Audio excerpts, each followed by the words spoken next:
San Francisco has always been one of the most beautiful cities to visit.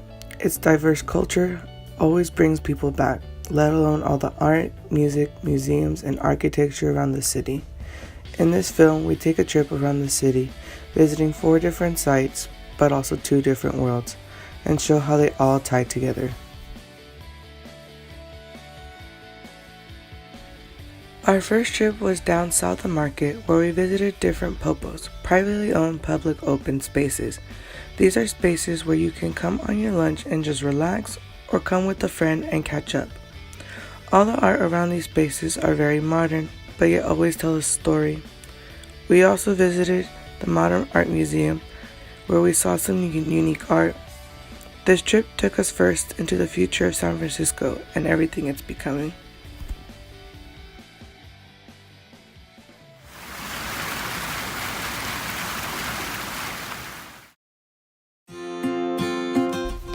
The Mission District is the oldest neighborhood in San Francisco, known to have the highest concentration of murals than any other place in the country.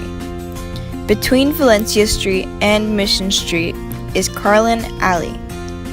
It is filled with murals and has become a place for people to express their own political views and social interests. In these murals, the artists express things that are happening in their environment in which they were creating these murals.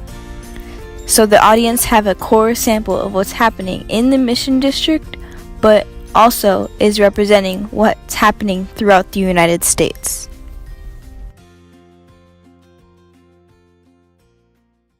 On 18th Street, you can see the well-known San Francisco Women's Building, created in 1994.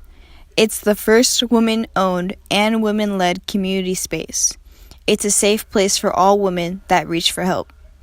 The mural on the building are painted by 7 women artists. The mural on the building captures the women empowerment around the world, a healing waterfall of love.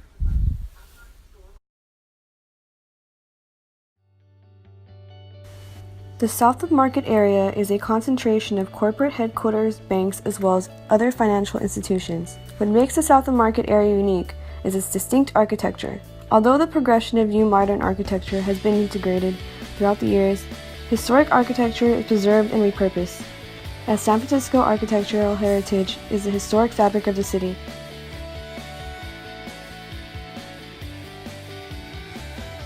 The St. Patrick's Church, for example, features Gothic Revival-style architecture, with stained glass windows and other elements that were influenced by the Irish culture. The Wells Fargo building, on the other hand, is a classic Renaissance-styled building designed by Willis Polk in 1908. The Wells Fargo building has been a prime example of adapted reuse, in which the building is adapted for new use while retaining its historic features.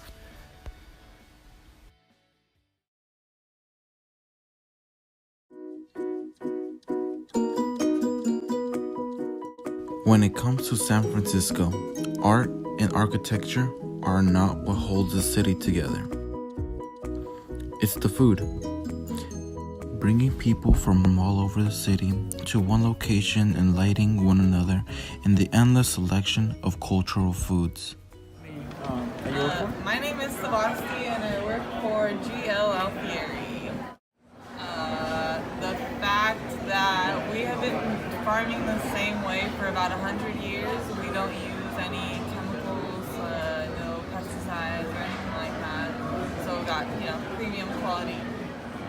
Mostly because it's a small business and I've worked for quite a few corporations and I'm pretty over it. So I just like, working for the little guys. Built in 1898, the ferry terminal was restored to some of its original elements to be opened in 2003 as a retail farmers market for local products in the Bay Area.